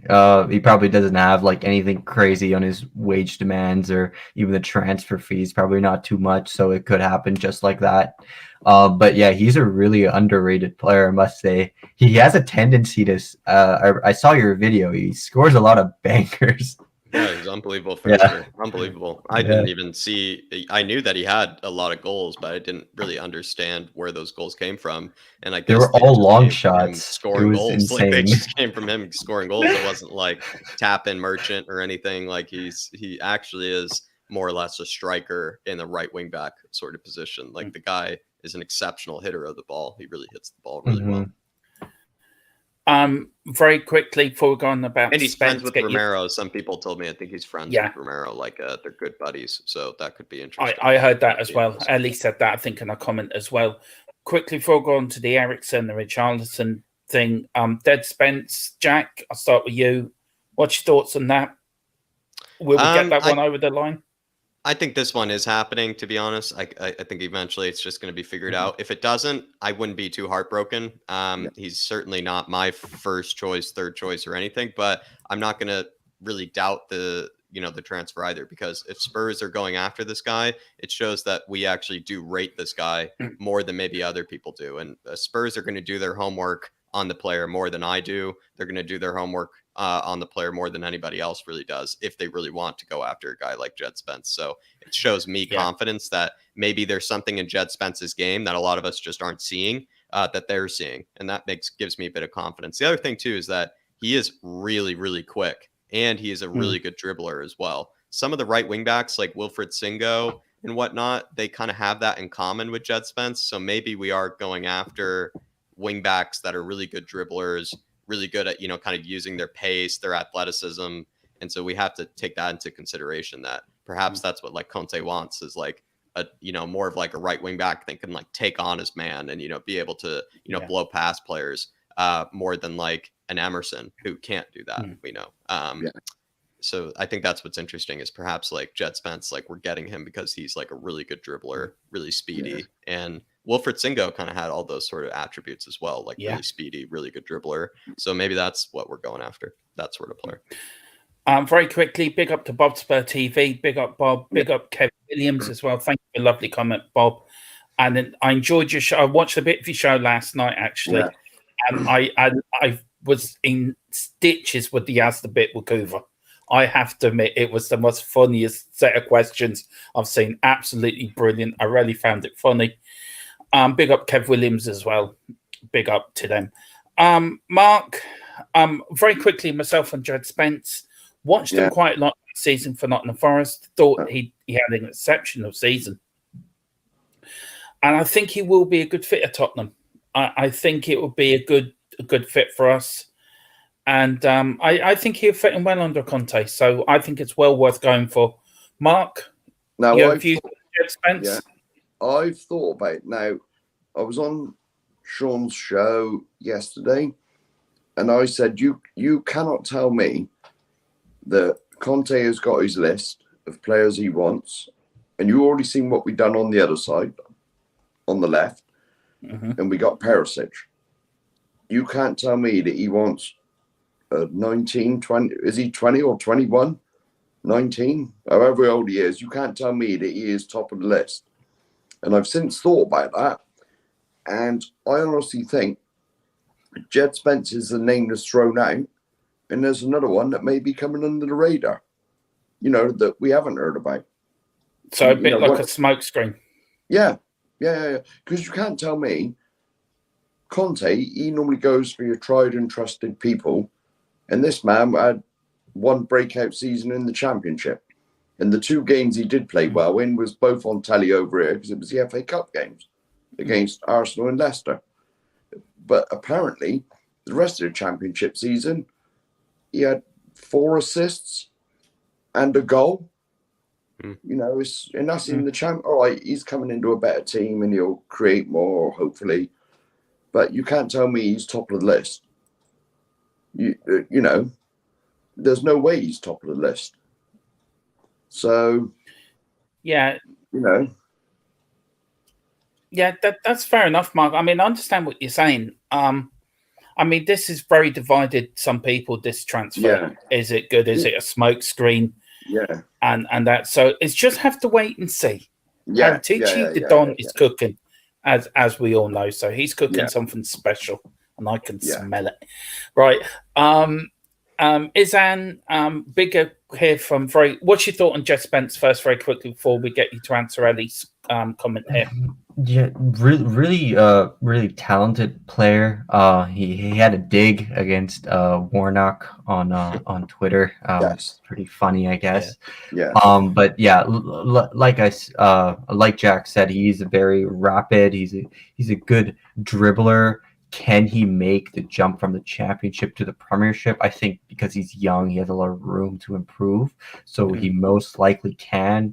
But I would agree with Mark. I don't think Conte is demanding this player. I think this could be a smokescreen. If he came in, I would be happy. I think he has like a lot of talent and a lot of room to grow. But wouldn't be my first choice, Spence. Okay. And then very quickly here, you're right for a few more minutes, Jack? Yeah, of course. Yeah. Dennis from relegated Watford. He's exciting talent and has done so well in a struggling side. More than Richarlison. But I would buy them both as they will offer something different to our forward line.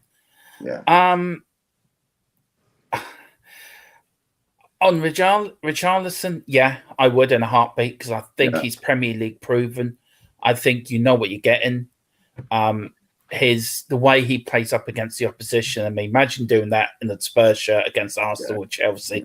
I mean, or West Ham. I mean, come on, that would be brilliant. Dennis, I'm not sold over. I just don't think it'd be a good move. But Richarlison, Ellie, Mark, very quickly, Richarlison, would you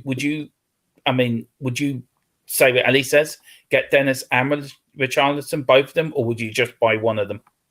Well, we've only got 3 up there. We got Son, Kane, and Kulu. Mm-hmm.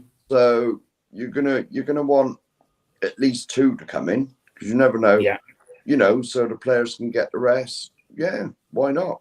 Why not? And Richarlison can play anywhere across that front 3. He's a striker, he's the left, or he's the right. So bring him in immediately. But then, and Dennis, all right, he's probably going to be.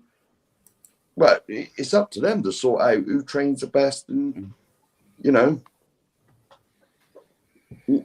trains the best. Basically, gets in the team. Because you've got to remember, we got 60 games, 50 odd at least. Jack. Yeah, so who would you buy, Richarlison or Dennis, or would you buy both of them? Who would you? Both of them. Yeah. Jack, Richarlison or Dennis, or would you buy both of them like Mark? I think I'd go after Dennis. I'd be happy with either. I don't think I'd buy both, but I'd be happy with either. With Dennis, I think you probably don't nearly have to pay as much as you would for Richarlison. And to be fair, Dennis has a lot of better underlying numbers that you would also look at as well that could maybe give you a bit of, positivity about that sort of signing. He has really good kind of, finishing ability for what the team that he was in. Because with Watford, he was playing everywhere from left wing to striker. He played under 3 different managers, that were all pretty exceptionally poor. And he was still able to put in something like 10 non-penalty goals. And I think he actually had the most goals of those sort of like strikers in the bottom area of the Premier League, or, the bottom table. He actually had, I think, the most goals or most goal contributions of them. And so I actually really like Dennis. I think he's probably the best of the options, mostly because he's cheaper than the other ones.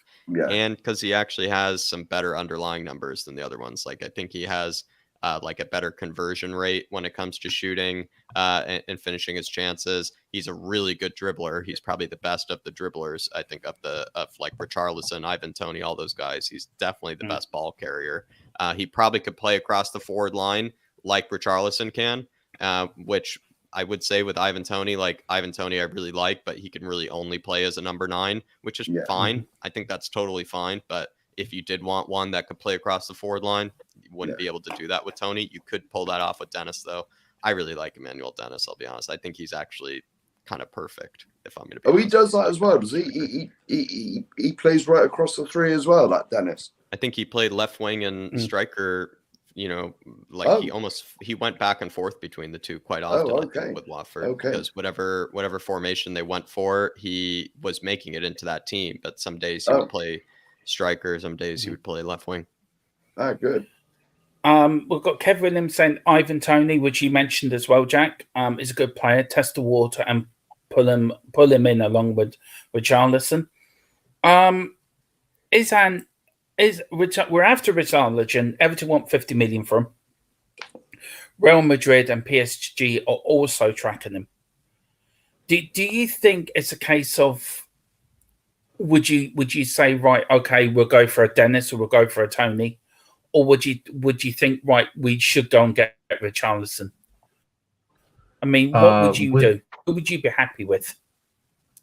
I would like Richarlison to come in. I think he is a quality player. He's proven it for many seasons in the Premier League, whereas with Dennis, he had this one breakout season. I think that's a key difference between them. I would like Dennis. I think that's more realistic. Is Richarlison willing to come in as a backup? I'm not sure.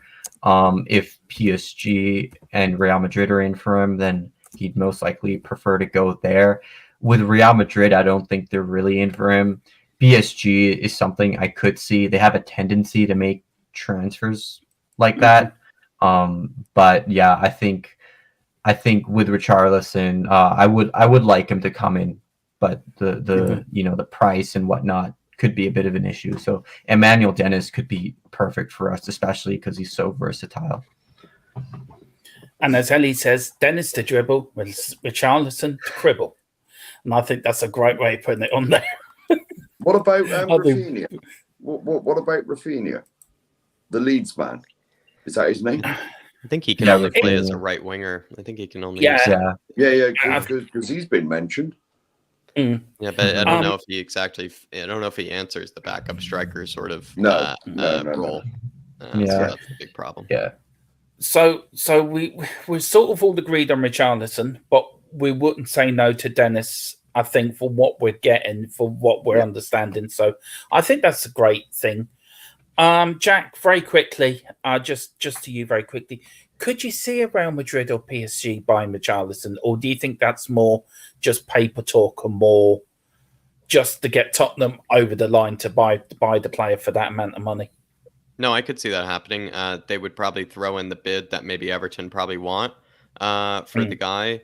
It's probably the level of club that he certainly would take. I mean, the guy has settled for some pretty, shocking levels of, teammates, to play alongside in his days at Watford and Everton. So I think he'd be more than happy to play in a Real Madrid or a PSG. I'm not sure how enticed he is with moving away from the Premier League. Maybe he'd be totally fine with that. Maybe he actually likes staying in the Premier League and playing here. That could be something kind of interesting because, when he came to Watford, right, he originally came there from the Brazilian league and hasn't left, the Premier League since then, which could make you think that maybe he likes it here. Perhaps he likes this league. So I would say he is going somewhere. Real Madrid, I could see them going after him. That sort of makes sense, to be honest. Benzema is getting old, but he is absolute class. So I don't really know when he is going to retire. But that he was. I don't know. I think Real Madrid actually makes sense to me. Real Madrid does make sense to me because Luka Jovic isn't really rated by them. Gareth Bale is leaving. They do sort of need another forward to back up Benzema and also to maybe play alongside Benzema, perhaps. And that could be Richarlison. Richarlison and Real Madrid makes a lot of sense. To PSG, I don't think that makes sense. To PSG, and also it's a Spanish-speaking country, same as Brazil anyway. So do you know, or was it Portuguese for Brazil? Portuguese. Brazil speak Portuguese, but the languages are very similar. Yeah. So it wouldn't be. What you're saying about Benzema for Real Madrid, Jack? I mean, he was unreal last season in the Champions League. I mean, he is since Ronaldo left, he's gone to another level.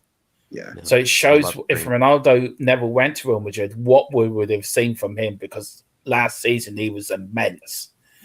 I have a bit of, after this year as well, I had a bit of a man crush on Kareem. So absolutely love that guy. I can see why. I can really see why. Love that guy. But I can see Richarlison come to Spurs. I think he'd be brilliant for us. Just imagine them up against Arsenal or Chelsea or West Ham. The shithousery we could get on, because just excites me. Right, lads, this is the question now. This is the big one. Eriksen. Now, for what we understand, the Eriksen deal could be, for what I've read on Twitter, what I've read from a few people there, Eriksen could be a Spurs player by the end of next week. Wow. Personally, for me, as great as Eriksen was for us, Jack, I've said this in the back room as well. Maybe he didn't down tools, but his performance has certainly dropped. Now, maybe he thought he couldn't see Tottenham were going in the direction he wanted to, and he left for obvious reasons. Then we had what happened to him at Denmark. Come back to Brentford, played out of his skin at Brentford. He'd be a great player to have for 30 minutes on the low block side. We can't break down the side. But for starting every game, I can't see it. But I'm sure my three brilliant guests here, my two co-hosts and an absolute fantastic guest, will have different views to me. Mark, I'll start with you, then I'll go to you, Jack, and then you, Izhan. Mark, Eriksen, yes or no? Now, he played lots of 90 minutes for Brentford, I believe. He was on for most of their games, and he played the whole 90 minutes. So if we're playing a team like Brighton that stifled us, that's the sort of player you need on from the beginning. Because let's face it, they're not going to attack a lot. So maybe even, or maybe even against the sort of teams that are down near the bottom, play a back four. Play a back four. And, because we know we're going to have most of the ball. So you'd be quite happy if you came? Oh, I'd love it. I'd absolutely love it. So you'd be over the moon if he came to Tottenham, if we re-signed him? Yeah, well, it's amazing that we haven't replaced him since he left, and his replacement could be him himself. You know. Yeah, it is remarkable, really. It shows what a transfer policy we had at Tottenham at then. Well, it was a bit rubbish. bizarre. We're replacing the play result. Yeah, we're replacing the play result with himself. And what was that, 2 or 3 years ago? Yeah, I mean, don't get me wrong. I would support Eriksen when he's with us. I would, I would buy down to the man because everything he went through, it's remarkable how he's come back. Jack, and as Aussie TV says now, and I will bring the comment up, this actually makes a lot of sense. Now with 5 subs off the bench next season, and as an option to break down defences is a yes from him. I mean, I thought we'll go along with that. He'd be a great person to bring on for the last 25, 30 minutes. How many teams did we struggle against the low block last season? Most of them. So Jack, I take it to be yes from you as well to bring him back. No, I'm still, I think, a no on it. I really am not going to be up in arms about it at all. Like, it makes sense. It makes sense why we're going for him. It probably is actually a great decision, probably by Spurs, to go after him. It's just still what I wouldn't do. That's just me personally, though. I feel like, again, I'll stress this: the creative midfield role, I think it's one spot available for that sort of role. Why not go after, an exceptional player in that sort of niche role? Because a lot of us have talked about how we do really want a quality creative midfielder. I know Eriksen is a quality creative midfielder, but he's not going to be a quality creative midfielder for seasons to come or anything. Like, he's maybe here for 1 or 2 more seasons, and then maybe if he can play after that, I'm not sure. So that's my kind of qualm with the Eriksen one. Is I want. Do you think it's more? Do you think it's more sentimental, Jack? No, I think it's more like financial, tactical level. I actually think it's quite level-headed to bring in someone like Eriksen. I know it looks ridiculous because, we gone back to Eriksen, but you kind of look at it, you brought in Basuma, you have Skip, Højbjerg, Bentancur. There are going to be a lot of competition for those spots in the midfield. And so when you have someone like Eriksen, he's not going to be competing with them for their spots. He's going to be sort of playing a very niche kind of role. Yeah. And maybe when you have a player playing a very niche role, you don't have to always spend a ton of money on that sort of player. I personally would, but that's really just my opinion because I kind of want to spend a lot of money in that role. But Spurs don't seem to want to, and that's totally fine by me. And if that's what Conte wants as well, like if he'd rather Eriksen be, like you guys were saying, that guy that they bring on in kind of like the 70th minute, 60th minute to like change the game, do something different, Eriksen might be a better option than others because I don't know what player would say yes to playing that sort of role other than Eriksen. I think Eriksen would say yes to that role. Most other players wouldn't. Brilliant question. Brilliant answer, Jack. Still a no, but actually great answer, Jack. Really enjoyed that. And you as well, Mark. Great answers from you as well. Izhan? Yeah, with Eriksen, I would say no. I just think there's better options. I still can't get over the fact that he basically gave up on us to try and get a move to Inter. I just think, look, if we signed him, on a free, I wouldn't mind it. I'd support him still. It's not a bad signing at all. It's not really sentimental. I think it would work out for a season or 2. But I think there's just way better options out there. There's Tielemans, James Maddison. I mean, Zoe mentioned Carlos Soler as those attacking midfielders. I think those are better options, more long-term options. There's even Pedro Gonçalves from Sporting Lisbon, who's a really sick player. I mean, there's a lot of attacking midfielders on the market currently, and I'd prefer some of those players coming in. I would really like Tielemans to come in. I think he's better than Eriksen is currently, and he can, he'll be good for us for years to come. So yeah, with Eriksen, it's a no. But if he did come in, I wouldn't be too angry about it. Yeah, I think that's the same. My attitude, sort of a no. But if he came in, I would support him. And it'd be great to bring on for 70 minutes. Right, we're now coming to the end of the show. We've got one more question for the panel, and I'll start with you, Jack. What are your hopes for next season for Spurs? I think it's going to be an obvious one. I think a trophy of any kind is what I would take. I'd be happy at the end of the day. I would easily take top 4 and a trophy. If you offered me that right now, that's what I would take. I know it's probably a bit of a bare minimum, perhaps maybe for some Spurs fans. Maybe that's like a bit of a bare minimum expectation, but the trophy has been quite elusive to us for quite some time. So I think it's going to be a lot harder than we probably like to think that it is, because I know we have all the players in the team that, will help with that winning mentality, but we don't exactly have any recent sort of trophies, to build from that sort of culture. So this winning culture, this trophy culture is going to have to start from nothing. It's going to start from this team. And that's what, it doesn't worry me. I know we're going to win a trophy. I'm confident we're going to win a trophy, but that's why I kind of say I'd take any trophy, whichever one they feel like they have the best shot at, or whichever one they happen to go the furthest in, is the one that I feel like we should pursue. So top 4 and a trophy, that's my expectation. Great answer, Jack. Mark, what's your hopes for next season? Well, obviously we're winning the quadruple. That's obvious. That's obvious for everyone to see. That's it.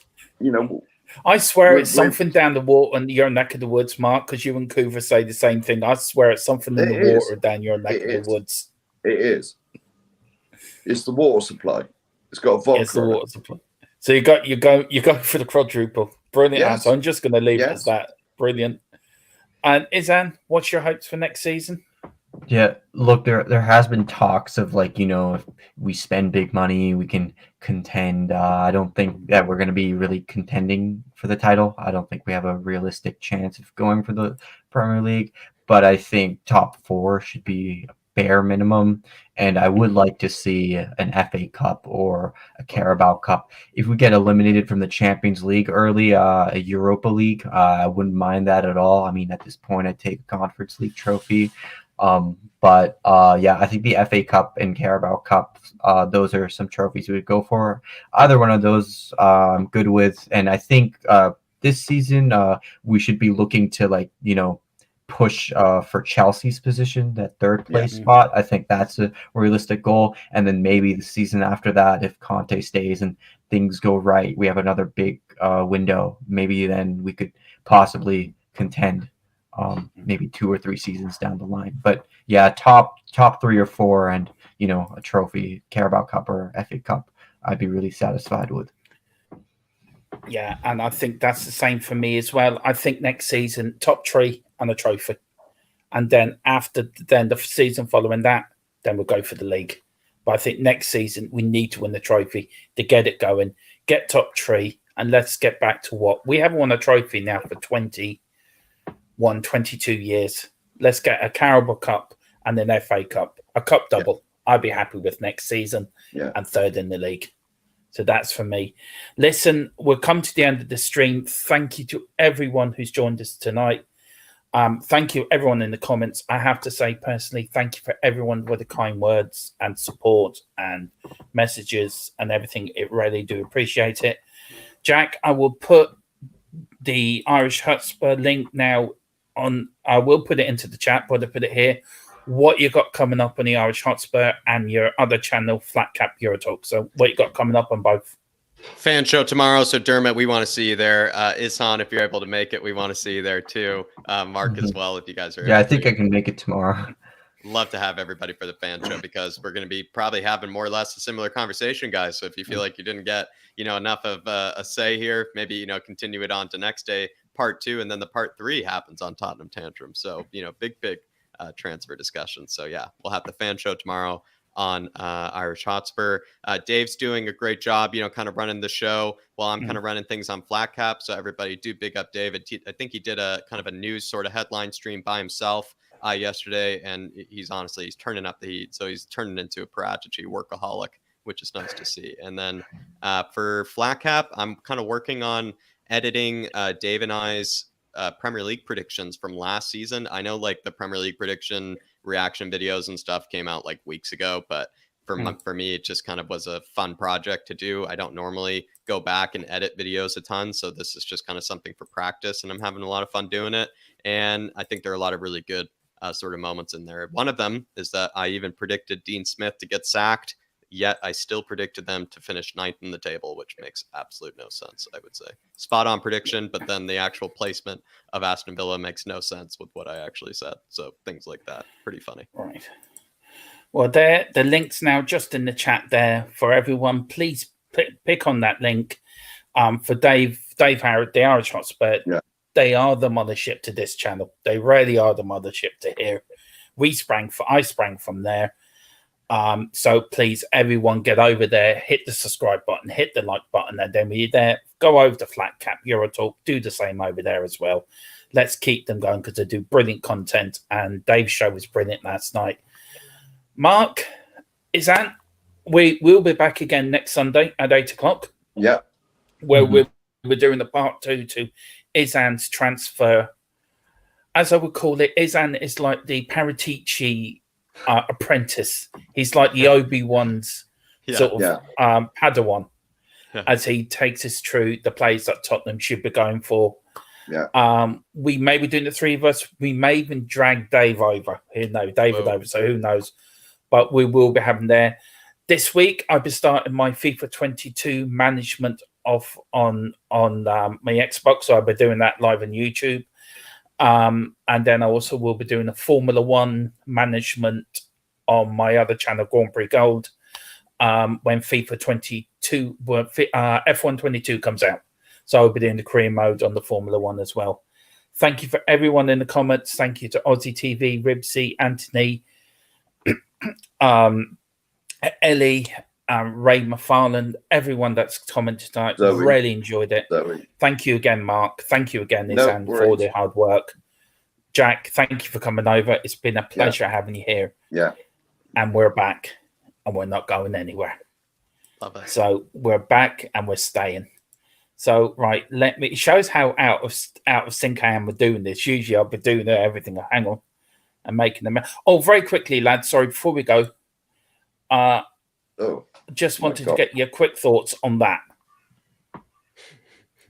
I mean, what does that look like to you? Apparently, this is our kit for one of our away kits for next season.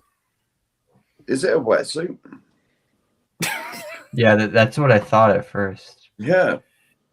God. Jack, what's your thoughts to that?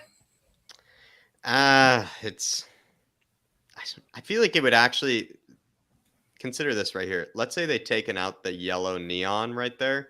Yeah. Would it really be that bad of a kit? Like, I feel like it's the yellow neon that like really just ruins like the whole. Can they not go back to the yellow? It would be pretty boring. Like, it would be pretty boring if it was just that navy blue with the black sleeves. But at the same time, like, that sort of looks pretty standard and pretty clean. So you could see how that would not be a bad kit. But so yeah, if they take away the yellow neon, you almost save that kit, but the yellow neon just ruins all of it. That's what I would say. Well, apparently Kenneth Blanche, it is the kit for next season. So yeah, it will be interesting them coming out to that. I mean, it really will. But listen, we're going to let all these people go. Thank you very much again for coming and joining us. Please like, subscribe, and hit that notification bell. And we will be back again next Sunday. God bless you all. Thank you. Come on, you Spurs. Come on, you Spurs. Come on, you Spurs.